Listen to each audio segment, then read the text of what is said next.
하나님께서 우리에게 주신 말씀은 마태복음 12장 38절로 45절의 말씀입니다. 마태복음 12장 38절로 45절까지의 말씀을 한 목소리로 같이 읽겠습니다. 그때에 서기관과 바리새인 중 몇 사람이 말하되 선생님이여 우리에게 표적 보여주시기를 원하나이다.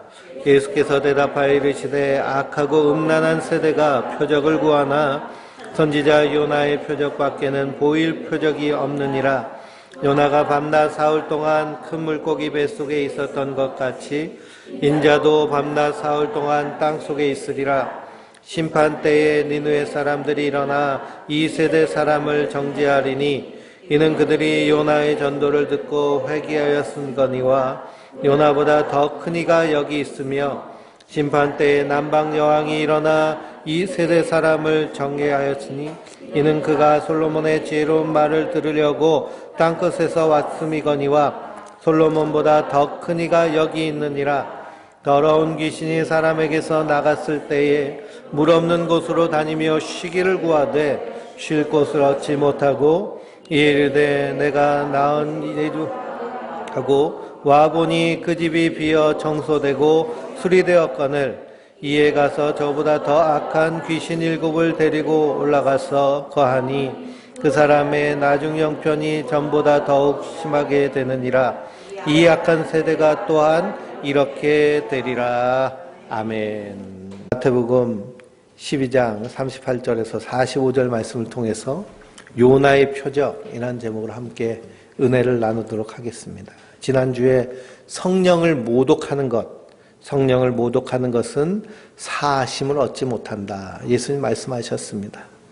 이걸 옛날 성경은 성경을 회방한다 그랬거든요. 성령 회방죄. 그래서 성령 사역한다는 사람들이 성령 회방죄 이렇게 하면서 겁줍니다. 그런데 성령을 모욕하는 것은 무엇이냐? 예수를 그리스도로 믿지 않는 것이 성령을 모독하는 것이고요. 성령을 회방하는 것입니다. 사람으로 오신 하나님, 온 우주의 주인이시고 온 우주를 창조하시고 나를 창조하신 나의 주, 나의 하나님 예수 그리스도를 믿지 않는 것이요. 성령을 모독하는 것입니다. 뿐만 아니라 예수님께 나온 사람 귀신 들려서 눈 멀고 말 못하는 자를 고쳐주시죠. 그때 사람들이 이 사람은 다윗의 자손 아니냐. 한마디로 말하면 구약에서 말하고 있는 메시아, 우리를 구원하실 분이 아니냐 라고 할 때 바리새인들이 뭐라고 하나요? 잽싸게 귀신의 왕 바알세불을 힘입어서 하는 일이라고 거짓말하면서 예수님을 믿지 못하게 하는 것, 이것이 성령 회방죄입니다. 그래서 복음은 순전한 예수 그리스도를 믿는 믿음이 복음인데요. 거기다가 세상 번영, 성공, 건강, 이 세상 것이 하나님 주신 복이라고 거기다가 물타기 하는 그것 역시도 성령을 회방하는 일입니다. 영적인 체험만 탐닉하는 그런 신비주의 운동, 신사도 운동, 이것도 성령을 모독하는 일입니다. 종말론을 자기 의도대로 해석해서 사람을 미혹하는 이단 사이비들도 성령을 회방하는 일입니다. 왜 그럴까요? 예수님을 믿지 못하게 하기 때문입니다. 예수님이 우리의 죄와 허물을 다 씻으시고 십자가에 달려 죽으심으로 우리는 그 은혜로 말미암아 구원받은 것인데요. 또 다른 건 뭔가를 계속해야 된다고 얘기하는 것이 바로 복음에다가 물타는 행위입니다. 이것이 바로 성령을 모독하는 자들이에요. 고린도전서 9장 27절에 내가 내 몸을 쳐서 복종하게 함은 내가 남을 전파한 후에 자신이 도리어 버림을 당할까 두려워함이로다. 사도 바울이 이렇게 말합니다. 자기 몸을 쳐서 날마다 복종하게 하는 것은 내가 복음을 전해서 저 사람은 하나님의 백성이 됐는데 나는 버림받으면 어떡하나, 이런 두려움 때문에 사도 바울은 날마다 자기 몸을 쳐서 하나님 말씀에 복종시켰다는 거예요. 그러니 오직 예수 외에는 다른 이름 우리에게 주신 적이 없고요. 우리가 구원으로 가는 그 길은 오직 예수님밖에 없습니다. 성도는 그 예수님 손 꼭 붙잡고 가는 자들인 줄 믿습니다. 근데 오늘 38절 말씀해 보니까 그때에 서기관과 바리새인 중 몇 사람이 예수님을 선생님이요 라고 그러면서 뭐라고 해요? 우리에게 표적을 보여주십시오 그럽니다. 표적을. 그러니까 당신이 하나님의 아들 메시아인 증거를 내놓으라는 거예요. 그렇다면 지금까지 하신 모든 그런 사역들은요, 그들이 당신 아직 뭔가 부족한 것 같아 이런 얘기입니다. 유대인들이 저 사람은 다윗의 자손이 아니냐 그러는데 바리새인들은 뭐라 그래요? 선생님이요 그럽니다. 그러니까 다윗의 자손이 아니라는 의미예요. 다윗의 자손 메시아로 보지 않는 것입니다. 근데 예수님은 이미 수많은 표적을 보여주셨잖아요. 우리가 마태복음 산상수훈부터 쭉 말씀을 읽었지만 8장과 9장만 읽어봐도요. 예수님이 나병 환자가 예수님께 나옵니다. 주여 원하시면 나를 깨끗하게 할 수 있습니다. 내가 원하노니 깨끗함을 받아라. 그랬더니 나병이 어떻게 됐어요? 깨끗하게 됐습니다. 우리는 원한다고 병이 나아지나요? 원함으로 병을 고치신 분이 하나님이시잖아요. 백부장의 종을 고쳐주시고 베드로의 장모를 고쳐주시고 바람과 바다를 잔잔하게 하시고 군대 귀신 들린 자 쫓아내시고 중풍병에 걸린 사람 고쳐주셨습니다. 연루의 혈류증에 걸린 여인을 고쳐주시고 야이로의 딸이 죽었는데 살려주셨어요. 그러면서 귀신 들어서 맹인이 되고 말하지 못하는 사람 병을 고쳐주시면서 너희도 좀 제대로 보고 제대로 말해라 라고 말씀하고 계십니다. 이렇게 많은 사람들의 병을 고쳐주셨는데 특별히 마태복음 9장을 보면 중풍병자를 네 사람이 들것에 들고 예수님께 나오잖아요. 예수님 뭐라고 하셨나요? 내 믿음이 너를 구원하였느니라. 인자야 내 죄사함을 받았느니라 라고 하십니다. 내 죄사함을 받았느니라. 그랬더니 바리새인들이 쑥덕거리잖아요. 아니 죄를 사하시는 분은 하나님밖에 없는데 신성모독이다 그럽니다. 예수님이 그들의 생각을 아시고 뭐라고 하세요? 이 사람들아 이 중풍병 환자를 보고 당신 침상을 들고 편안히 돌아가십시오 라고 하는 말과 내 죄사함을 받았느니라 하는 말과 어느 말이 더 어렵겠느냐 라고 물으십니다. 어느 게 더 어려워요? 둘 다 사람으로는 할 수 없는 일입니다. 그런데 예수님이 죄 사하시는 권세가 있는 것을 알게 하시려고 그렇게 하신 것이라 말씀하세요. 그리고 그 사람 고쳐주십니다. 벌떡 일어나서 자기 침상을 들고 걸어가는 거예요. 현대의학으로도 이 뇌경색 중풍병은요, 완전히 100% 회복이 되지 않습니다. 그래서 반쪽이 마비 오면요, 그 반쪽 마비 온 것 다시 풀려고 엄청나게 노력을 하거든요. 재활을 하고.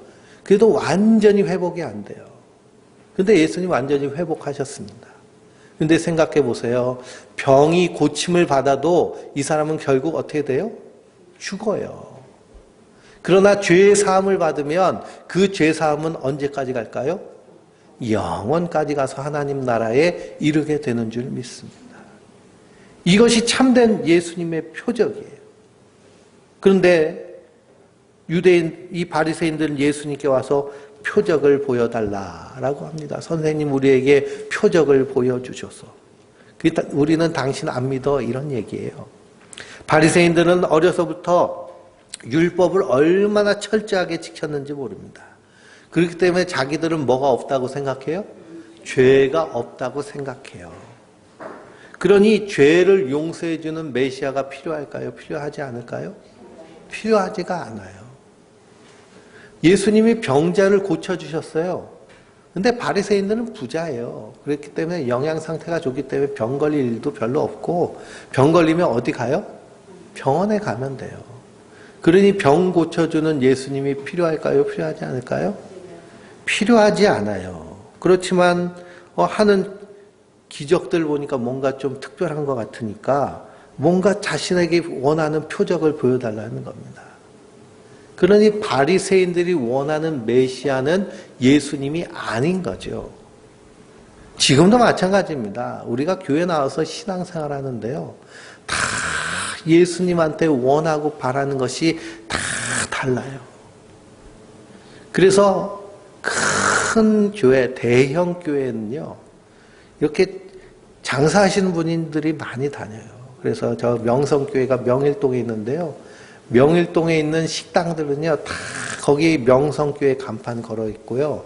명성교회 이렇게 신방 가면 거기다 내 시작은 미약하나 내 나중 창조하라 뭐 이런 성경구절 액자 붙여 있잖아요. 거기에 명성교회 담임 목사 김땡땡 이렇게 돼 있어요.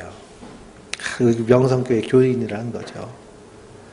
그리고 그 교회 요람이라고 해서 이제 주소록 같은 거 이렇게 하면은 맨 뒤에 보면 우리 교회 성도들 사업체 그래서 다 나오잖아요. 그러니까 거기 가야 장사가 잘 되는 거예요. 그런 의도로 나온 사람들은 그러면 예수님이 어떤 예수님을 볼까요? 장사 잘 되게 해주시는 예수님, 사업 잘 되게 해주시는 예수님, 이 땅에서 좀 잘 먹고 잘 살게 덕 좀 보게 해주시는 예수님으로 생각합니다. 바리새인들도 똑같아요. 자기들이 원하는 메시아는 로마 제국의 압제에서 해방되고 자기들이 로마 제국 역할을 하는 것이 자기들이 원하는 메시아인 거예요. 그러니 예수님은 전혀 그들에게 필요 없죠. 그러니 예수님 보고 뭘 보여달라고 그래요? 표적을 보여달라라고 그럽니다. 표적을 보여달라. 그랬더니 예수님이 39절 말씀에 뭐라고 그래요? 악하고 음란한 세대가 표적을 구한다고 그래요. 악하고 음란한 세대. 그러니 이 바리새인들이 어떻다는 거예요? 악하고 음란하다는 거예요. 악하고 음란하다라는 것은 만족할 줄을 모르고요. 끝없이 자기 욕망을 채우는 그 채우기 위해서 물불을 가리지 않는 모습이 악하고 음란한 모습이에요. 그러니 우리가 살고 있는 이 시대가 악하고 음란하죠. 그리고 우리가 이 땅에서 욕심 부리기 시작하면 하나님 보시기에 한없이 악하고 음란합니다. 그래서 먹을 것 좋아하는 사람은요, 계속 미식을 탐하잖아요. 끝이 없어요. 성적인 욕망을 추구하는 사람들은요, 거기서 끝없이 동성연애도 마찬가지입니다. 동성연애 하는 사람들이 욕망이 끝이 없어요. 그래서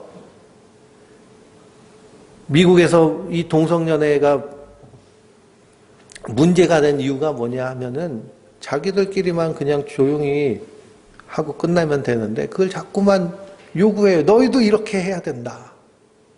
그래서 초등학교 화장실 남녀 구분 준 건 성차별이다. 공용 화장실 써야 된다. 같이 만들어라. 자기 것들 다 끊임없이 요구를 해요. 이것도 사랑의 한 방식이다. 그게 역차별이 되는 거죠. 차별금지법이 역차별이 되어버릴 수 있는 그런 위험한 요소들을 가지고 있습니다. 왜 그러느냐? 악하고 음란하기 때문에 그래요. 잠언 30장을 보면 아굴의 잠언이 나오는데요. 한번 잠언서 30장을 찾아보실까요?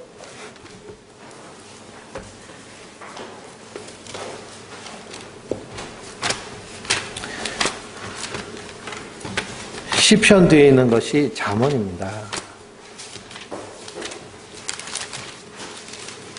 잠언 30장 아굴의 잠언이 있는데 한번 아굴의 잠언을 한번 읽어보겠습니다.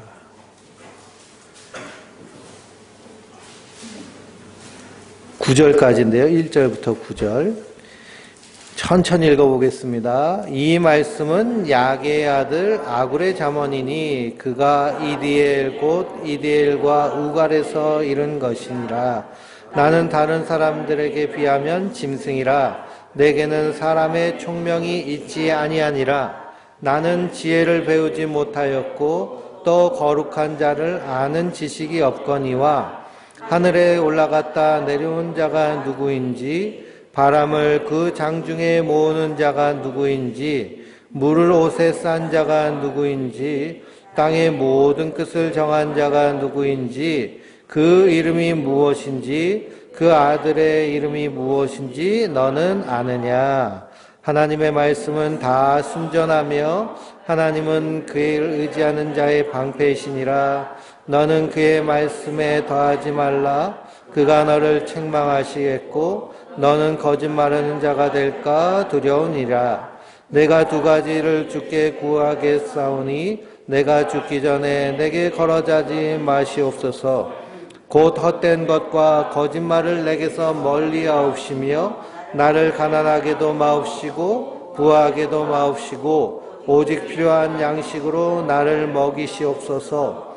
혹 내가 배불러서 하나님을 모른다 여호와가 누구냐 할까 하오며 혹 내가 가난하여 도둑질하고 내 하나님의 이름을 욕되게 할까 두려워함이니이다. 아멘.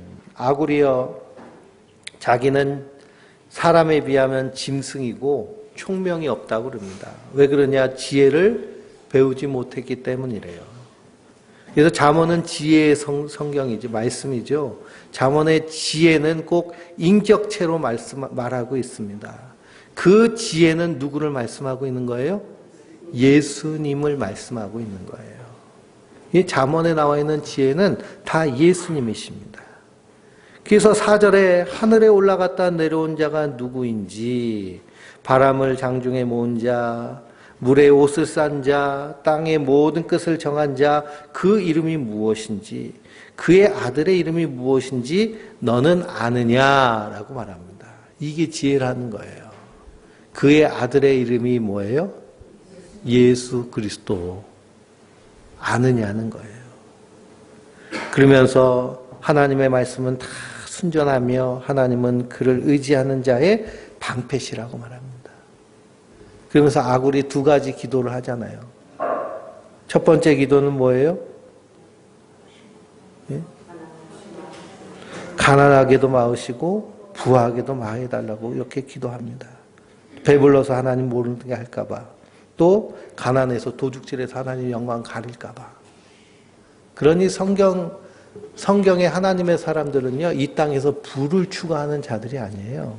하나님 주신 것으로 하나님 영광 돌리는 자입니다. 하나님 많이 주시면요, 그 많은 것 가지고 열심히 사랑하는 데 쓰면 돼요. 적은 것이 있으면요, 그것에 자족하고 만족하고 기뻐하고 감사하며 거기서 살면 돼요. 그런데 악하고 음란한 세대는 어떤 모습이냐? 그 아굴의 잠언 뒤에 보면은 거머리의 두 딸이 나옵니다. 15절 말씀인데요.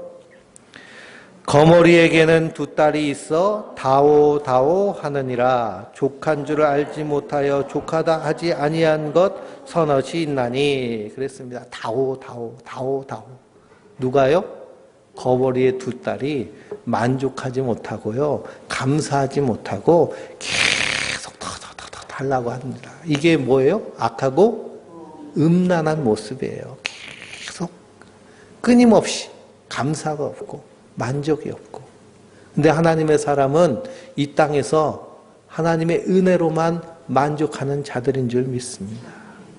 근데 우리가 잘못하면요, 조금만 하나님의 말씀, 하나님의 은혜에서 벗어나면 뭐가 돼버려요? 거머리의 두 딸이 돼버립니다. 옛날 논에는 거머리가 많았잖아요. 요즘도 거머리가 있더라고요. 저번에 작년에 쏘가리 잡으러 강에 들어가가지고 그냥 열심히 낚시를 하고 있는데 뭐 따끔따끔거려서 보니까 시커먼 게 다리에 붙어가지고 피를 쪽쪽 빨고 있습니다. 그럼 거머리는 어떻게 띄어야 돼요? 예? 손을 그냥 뜯으면 살점이 뜯어져 나가요. 그래서 거머리 띄는 법도 얼마나 성경적인지요. 뭘 뿌려야 될까요? 소금을 뿌려야 돼요. 소금을 뿌리면 지가 알아서 떨어져 나가고 거기도 상처가 이렇게 소독이 됩니다. 근데 너희는 세상의 소금이라. 왜 세상의 소금일까요? 하나님의 말씀이 담겨져 있기 때문에 소금이잖아요. 하나님의 말씀으로 뿌려가지고 거머리 두 딸을 띄어내야 됩니다.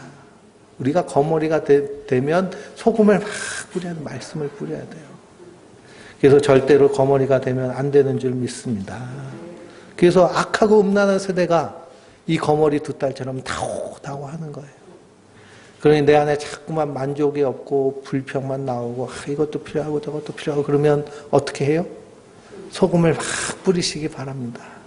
말씀의 소금을요, 팍팍팍 쳐가지고 나의 나 된 것 하나님의 은혜로 된 것이니 감사합니다. 내게 능력 주시는 자 안에서 내가 모든 것을 할 수 있느니라.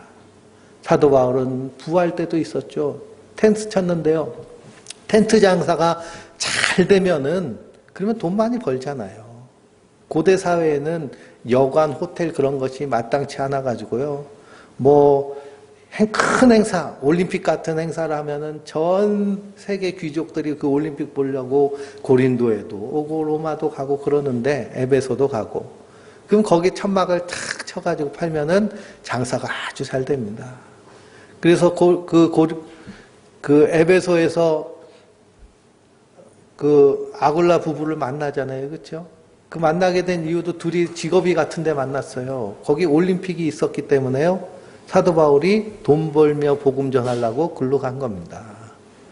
그러니까 우리가 복음을 전할 때도요. 절대로 그냥 맨 땅에 헤딩하면 안 됩니다. 사도 바울도 그렇게 움직였어요. 그래서 거기서 텐트 팔면서 천막 만들면서 아굴라 부부를 만나서 복음의 교제를 하고 거기서 하나님 교회가 시작됩니다. 그러면 이제 사업이 잘 됐으니까 재정적으로 넉넉하니까요. 그때 이제 만족하면서 이게 하나님 나라를 위해서 사용하고 또 안 될 때도 있잖아요. 코로나를 겪어가지고 어려울 수도 있습니다. 그러면 그 어려울 때도 사도 바울은 뭐라고 할까요? 이 모든 것에 내가 자족하는 비결을 알았다. 내게 능력 주시는 자 안에서 내가 모든 것을 할 수 있느니라. 그러니 병들었으면 병원에 입원해 있으면 하나님이 나를 이 병원에 집어넣으신 이유가 저 옆에 있는 같은 환자들 위로하라고 보내주셨구나. 내가 감옥에 들어갔으면 물론 죄져서 들어간 게 아니죠. 사도 바울은 복음 전하다 들어갔는데요. 감옥에서 복음 전할 사람이 있으니까 나를 여기 보내셨구나. 이렇게 하나님의 사명을 붙잡고 살았습니다. 실제로 감옥에 들어갔을 때 거기서 누구랑 교제하게 됐느냐? 귀족의 자제들. 로마 시위대 감옥은요. 로마 시위대 황제를 지키는 군인들이 거기서 다 보초를 씁니다. 황제를 지키는 군인들은요. 가장 충성적인 귀족 계급들이에요. 그 귀족의 아들들이 거기서 군복무를 하니 그 귀족들과 교제하면서 복음을 증거합니다. 그래서 로마의 복음이 전화됐을 때요. 귀족 계통에서도 복음이 퍼져서 거기서 믿는 사람들이 나오기 시작하는 것이 바로 이 때문입니다. 그게 내게 능력 주시는 데서 내가 모든 것을 할 수 있느니라. 그리고 좀 병들어도 좀 가난해도 이게 문제가 될까요? 문제가 되지 않을까요? 전혀 문제가 안 됩니다. 그런데 악하고 음란한 세대는 이게 없음으로 말미암아 좌절하고 낙심합니다. 그들을 향해서 표적을 구하는 그 악하고 음란한 그들을 향해서 예수님 무슨 표적밖에 없다는 거예요? 요나의 표적밖에는 너희에게 보여줄 표적이 없다는 거예요. 구약성경 요나서를 읽어보면 하나님이 요나를 부르십니다. 요나야, 너는 니느웨에 가서 그래서 심판을 선포해라 그럽니다. 니느웨는 아수르의 수도거든요. 북쪽 이스라엘이 아수르에 의해서 멸망당했어요. 그러니 적국입니다. 그러니 우리가 6.25 일어났을 때 하나님이 은광아 너는 평양에 가서 복음을 전하라 그런 말하고요. 일제시대 때 너는 도쿄에 가서 복음을 전해라라는 말 똑같아요. 그러면 요나는 좋을까요? 싫을까요? 싫죠. 우리가 일본이 잘 되는 게 좋아요? 싫어요? 싫죠. 똑같은 겁니다. 그러니 요나가요. 하나님 말씀대로 하면 이 니느웨가 회개할 수도 있으니까 도망쳤어요. 전 반대로. 그래서 니느웨 반대 저 스페인으로 도망치는데 지중해를 건너는 배를 타고 가다가 풍랑을 만납니다. 그래서 선원들이 깜짝 놀라가지고 있는 짐 없는 짐 다 버렸는데도 풍랑이 멈추지 않아서 자기 신들 다 불러대면서 비나이다 하는데도요 풍랑이 멈추지 않아요. 근데 이상한 놈이 있어요. 저 배 밑에서 이 풍랑 쳐서 배가 뒤집어지게 생겼는데도 쿨쿨 자는 사람이 있습니다. 그래서 막 깨워요. 당신 왜 그러냐고. 그랬더니 이제 요나가 이실직고를 하죠. 나 하나님 섬기는 사람인데 불순종해가지고 당신들이 이렇게 고생을 당하니. 그래서 심청이처럼 요나를 배에서 던져버렸습니다. 그랬더니 큰 물고기가 와가지고 요나를 삼키잖아요. 그래서 그 물고기 뱃속에서 3일 동안 있었습니다. 거기서 회개하죠. 회개하고 다시 물고기 뱃속에서 나와보니까 니누의 앞바다예요. 물고기 뱃속에서 3일 동안 있으면 어떻게 될까요? 예? 죽는데 살아있잖아요. 그렇죠? 그러니까 막 그 고래 뱃속에 들어가면 위액으로 녹이잖아요. 씹어서 먹는 것이 아니라. 그러니까 그냥 머리털이고 뭐고 그냥 다 빠져가지고 볼품 없었을 겁니다. 그 요나가 니누에 가가지고 건성건성 뭐라 그래요? 야, 하나님 너희들 심판하신대. 너희들 다 죽었어. 그랬더니 이 니누의 사람들이 왕부터 해가지고요, 깜짝 놀라가지고 회개하기 시작하는데 금식하고 베옷을 입고 죄를 뒤집어 쓰면서 온 백성들에게 짐승에게까지 금식시키면서 회개해라 그렇게 합니다. 그래서 그 하나님의 심판이 미루어졌어요. 그게 요나의 표적입니다. 요나가 물고기 뱃속에서 3일 동안 있다 나왔던 것처럼 예수님이 십자가에 달려 죽으시고 3일 만에 부활하셨는데 요나보다 크신 분이 누구세요? 예수님이시잖아요. 사망 권세를 깨트리고 부활하셔서 우리에게 생명을 주시는 예수님이신데, 그러니 우리에게 다른 표적 주신 것이 없습니다. 오직 예수님만 우리의 표적입니다. 그러니 우리가 예수님만 믿고 신앙생활 하는 거예요. 그런데 거짓 기적, 거짓 표적들이 있습니다. 마귀가 하는 일이고요. 그리고 자기 최면으로 일어나는 일입니다. 그래서 손에 금가루가 떨어졌다. 이빨에 금리빨이 됐다. 다이아몬드가 뺏겼다. 그래서 어떻게 하겠다는 거예요. 근데 그런 것들을 경험한 사람들은요, 자꾸만 뭘 추구해요? 그런 것들 더 추구해요. 더 추구해요. 다오다오 하는 겁니다. 이게 악하고 음란한 모습입니다. 교회 안에서 기도하다가 신유의 그런 체험을 합니다. 병 고침을 받았어요. 병 고침을 받았으면 그것으로 말미암아 어떤 방향으로 나가야 될까요? 예수님을 나의 주, 나의 하나님을 믿고 그리고 그 주님의 은혜에 감사하며 복음에 합당한 삶을 살아가는 것입니다. 그런데 어떤 분들은 그 신유 집회만 쫓아다녀요. 병 고침 받았다 그러면서 계속 고쳐달래요. 더 뭘 고쳐야 되느냐. 그래서 성형 중독에 걸리면 성형외과에서 이것도 고치니까 그 다음에 이것도 고쳐야 되고 이것도 고치고 다 고쳐가지고 이게 하나님도 못 알아볼 정도로 그렇게 변모되는 사람도 있다고 합니다. 그래 자꾸만 더 요구하는 것이 악하고 음란한 모습인데요. 그것이 생명을 주지 못합니다. 병 고침받아도요. 어떻게 돼요? 우리는 죽어요. 우리의 죄를 사하셔야 우리가 하나님 나라에 거하게 되는 줄 믿습니다. 그래서 요한복음 6장 27절을 보면 한번 찾아보실까요?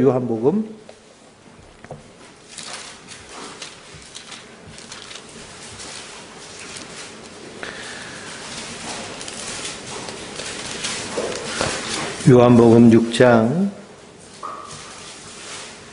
27절입니다. 27절 읽어보겠습니다. 썩을 양식을 위하여 일하지 말고 영생하도록 있는 양식을 위하여 하라. 이 양식은 인자가 너희에게 주리니 인자는 하나님 아버지께 인친 자니라. 아멘. 그러니 썩을 양식을 위해 일하지 말고 영생하도록 있는 양식을 위해 하라. 그럽니다. 그랬더니 사람들이 묻죠. 어떻게 해야 하나님의 일을 합니까? 그랬더니 29절에 뭐라고 그래요? 예수께서 대답하여 이르시되 하나님께서 보내신 이를 믿는 것이 하나님의 일이니라. 그러니 우리가 주의 일을 하는 것은 뭐 하는 게 주의 일을 하는 거예요? 예수님을 믿는 것이 주의 일을 하는 거예요. 여기서 믿는다는 것은 그냥 지적인 동의만을 얘기하는 것이 아니고요. 우리의 전 인격적으로 그 예수님의 말씀을 살아내는 것이 하나님의 일하는 것입니다. 어떤 사람은 주의 일 한다고 그러면서 하나님 일을 한다면서 가정 내팽개치고 설거지 산더미 같이 쌓아두고 그 교회 안에서만 사는 분들 있잖아요. 그게 주의 일이 아닙니다. 우리의 삶의 전반, 나의 가정, 나의 일터, 나의 모든 삶의 관계 가운데서 예수님이 우리에게 행하신 그 사랑을 실천하며 사는 것이 하나님 일하며 사는 자들이에요. 그러니 목사만 주의 일 하는 자들이 아니고요. 우리 성도님들이 다 무슨 일 하는 자들이에요? 주의 일 하는 일꾼이고 사역자인 줄 믿습니다. 삶의 자리에서 하셔야 되는 거예요. 부부관계 간에서도 해야 되는 일이에요. 그래 부부싸움 할 때 네가 권사냐 네가 장로냐 뭐 이런 얘기가 나오면 어떻게 해야 돼요? 예? 금식하며 회개해야 됩니다. 금식하며 회개해야 돼요. 하나님 죽을 죄를 졌습니다 하고 회개해야 돼요. 소금을 팍팍 쳐야 돼요. 그래서 이 요나가 너희를 고발할 것이다 이렇게 말씀하십니다. 그래서 썩을 양식을 위해 일하지 말고 영생을 얻도록 하나님의 일을 해라. 그러니 예수님이 눈앞에 있는데도 믿지 않는 그들은 하나님의 심판대 가운데 있는 자들입니다. 그래서 그들을 향해서 45절 말씀에 맨 끝에 보면 이 악한 세대가 어떻게 된대요? 이렇게 되리라.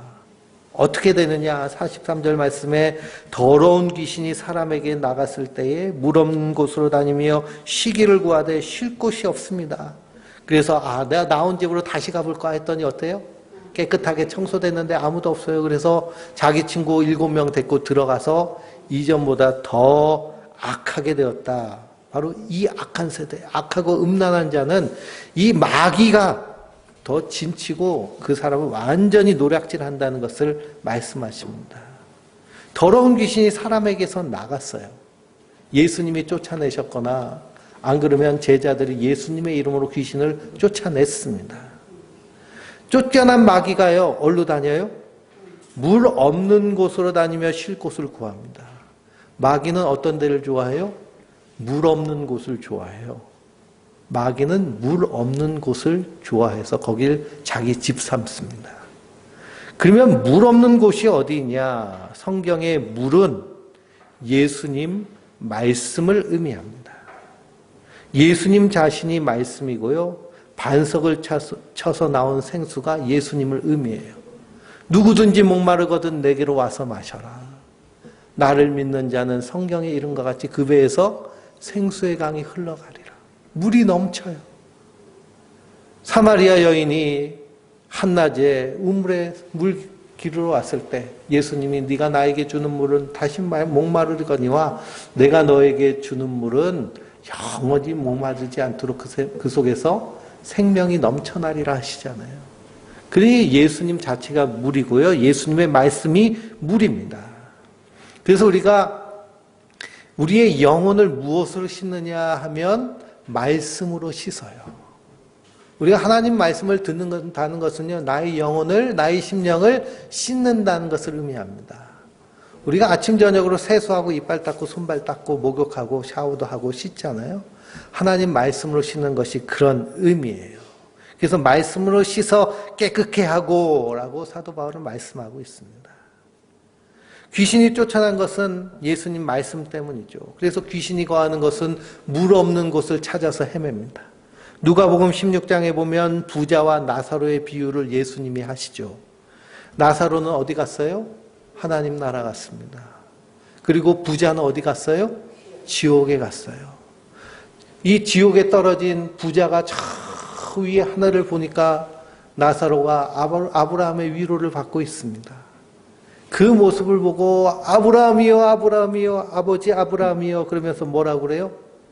저 나사로 손 끝에 물을 한 방울 적셔가지고 내 혀를 시원하게 해달라고. 그러니 지금 부자가 가 있는 곳에는 뭐가 없어요? 물이 없어요. 물이 없어요. 그러니 마귀가 좋아하는 곳은요, 물이 없는 곳입니다. 말씀이 없는 곳에는요, 마귀가 설치고 나서고 주장하는 곳입니다. 마귀가 서식하는 곳. 장마철이 되면요, 습해가지고 시커먼 곰팡이가 어디 찾아가요? 습기 찾아가죠. 인도의 검은 곰팡이가 지금 유행인데요. 이 검은 곰팡이 치사율이 50%래요. 그게 코로나 바이러스 때문에 몸이 약해졌을 때 그 폐를 통해 가지고 들어오는데 이 곰팡이가 퍼지기 시작하면 목숨을 구하기 위해서 눈알을 빼야 될 정도로 치명적인 병이라고 합니다. 그러니 이 곰팡이 살지 못하도록 그렇게 미리미리 그 환경을 차단해야 되잖아요. 마귀가 좋아하는 환경도요, 물이 없는 환경입니다. 그러니 귀신이 살던 집에 하나님의 말씀이 들어가서 귀신이 쫓겨났어요. 그럼 그 집을 뭘로 채워야 될까요? 하나님의 말씀으로 충만하게 채워야 될 줄 믿습니다. 안 그러면 누가 와서, 마귀가 와서 비었네 하고선 거기서 더 꽈리 틀고 더 자기 친구들까지 데려와가지고 잔치를 벌입니다. 그래서 베드로후서 2장 17절 말씀에 뭐라고 하느냐, 이 사람들이 누구냐, 악하고 음란한 세대, 예수님 말씀하신 물 없는 샘이요 광풍에 밀려가는 안개니 그랬습니다. 무슨 샘이에요? 물 없는 샘이에요. 거기가 누구의 놀이터예요? 마귀의 놀이터. 7 귀신 들린 그런 모습입니다. 그래서 이 마귀는 물 없는 곳을 찾기 때문에 우리는 항상 우리 심령 가운데 뭐가 충만해야 될까요? 말씀이 충만해야 될 줄 믿습니다. 갈라디아서 5장을 보면 성령의 열매가 나오잖아요. 성령의 열매가 나오는데요. 그 앞에 보면은 육체의 열매도 나옵니다. 한번 찾아보실까요? 갈라디아서 5장입니다.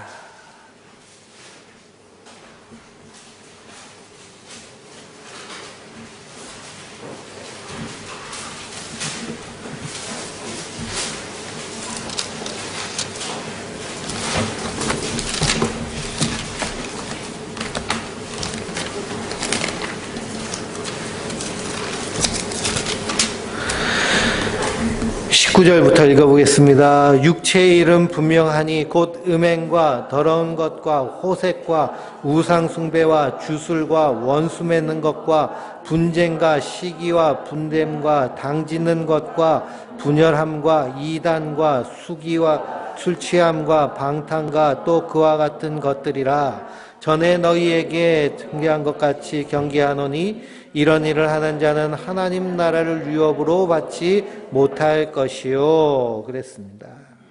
그러니 이 세 가지 앞에 음행, 더러운, 호색 이런 것들은 도덕적으로 해이한 것이고요. 그리고 우상숭배, 주술, 원수 맺고 분쟁, 시기, 분냄, 당짓는 것 이건 관계의 문제이고, 술 취하고 투기하고 방탕하는 것들은 삶의 방식에서 지금 누가 잔치하고 있어요? 귀신이, 마귀가 잔치하고 있는 모습이에요. 사탄의 놀이터가 된 거예요. 육체의 일을 따라 하나님 말씀, 물이 없는 그 심령은요, 7 귀신 들린 자의 모습입니다. 그러니 성도의 모임이 있을 때는 거긴 바로 성령의 열매, 사랑과 희락과 화평과 인내와 자비와 양성과 충성과 온유와 절제니 이 같은 것을 금지할 법이 없느니라 하셨는데, 우리 안에 말씀이 충만하면 이런 열매가 자연스럽게 맺어지게 되는 줄 믿습니다. 그러니 어떤 사람을 만나가지고 대화하는데 거기 시기, 분냄, 다툼, 막 방탕함 그런 얘기들만 가득하면 저 사람은 지금 뭐가 없어요? 물이 없어서 7 귀신 들렸구나 하고 불쌍하게 여기시고 기도해 주시기 바랍니다. 우리 성도님들 커피 마시러 가실 때 거기서 우리가 나눠야 될 건 뭐예요? 하나님 말씀을 나누시면 돼요. 오늘 들은 설교 말씀을 통해서 그 말씀을 나누고, 삶을 통해서 내가 경험한 하나님의 말씀을 나누고, 그래서 우리 삶 공부를 하면 삶시에 대해서 배웁니다. 3C가 뭐냐 하면 컨텍스트, 챌린지, 체인지예요. 그냥 나의 삶 가운데 하나님의 말씀이 주어졌잖아요. 오늘도 물 없는 곳으로 다니는 귀신 얘기가 머리에 많이 남으시잖아요. 그렇죠? 물 없는 곳에 다니는 귀신. 그게 우리에게 말씀으로 주어졌어요. 그럼 나의 삶 가운데 이 말씀을 어떻게 챌린지, 도전할 것인가? 이걸 어떻게 적용할 것인가? 어떻게 이것을 사용할 것인가? 그래서 이렇게 변했구나. 체인지. 이 모습을 나누는 것이요. 우리가 커피 마시면서 하하호호 하면 나눠야 될 말씀인 줄 믿습니다. 그래서 우리가 남 얘기할 것 없습니다. 남 얘기하다 보면요. 비난하게 되고 시기하게 되고 평가하게 되고 아니 하나님이 너는 내 사랑하는 자여 어여쁜 자라고 그랬는데 왜 시기하고 왜 비난하고 판단을 해요? 그건 누가 하는 일이에요? 귀신이 하는, 마귀가 하는 일입니다. 그게 마귀 놀이터가 돼버리는 거예요. 그래서 성도는 우리 안에서 주신 이 생수의 강이 흘러 넘치는 자들인 줄 믿습니다. 근데 예수님이 오늘 말씀 가장 마지막에 악하고 음란하는 세대는 어떻게 된다는 거예요? 이와 같으리라 라고 하십니다. 이와 같으리라. 그래서 저 예수님을 십자가에 못 박아 죽인 저 유대인들의 역사는 어떻게 됐나요? 마귀의 그런 완전히 노락질 당하는 그런 역사가 계속되는 것을 우리가 역사를 통해서 발견할 수 있습니다.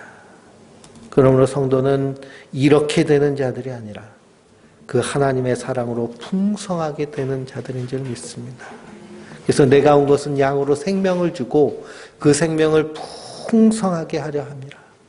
그래서 주님 앞에 섰을 때 예수님의 은혜, 예수님 나를 인도하셨군요 하는 그 신앙의 고백으로 충만한 삶을 사는 것이 성도의 삶인 줄 믿습니다. 그것을 누리며 오늘 하루도 하나님 나라를 살아내는 하나님의 사람들 되시길 주님의 이름으로 축원드립니다.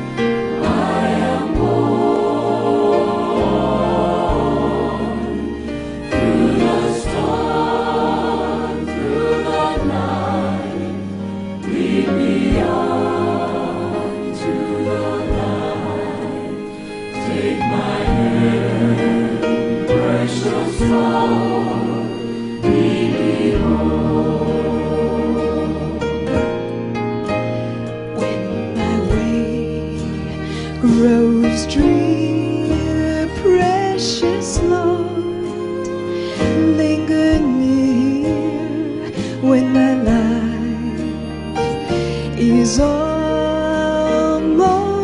gone.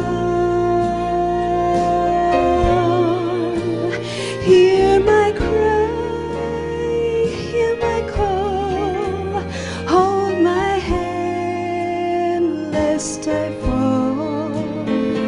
Precious Lord, take my hand, lead me home.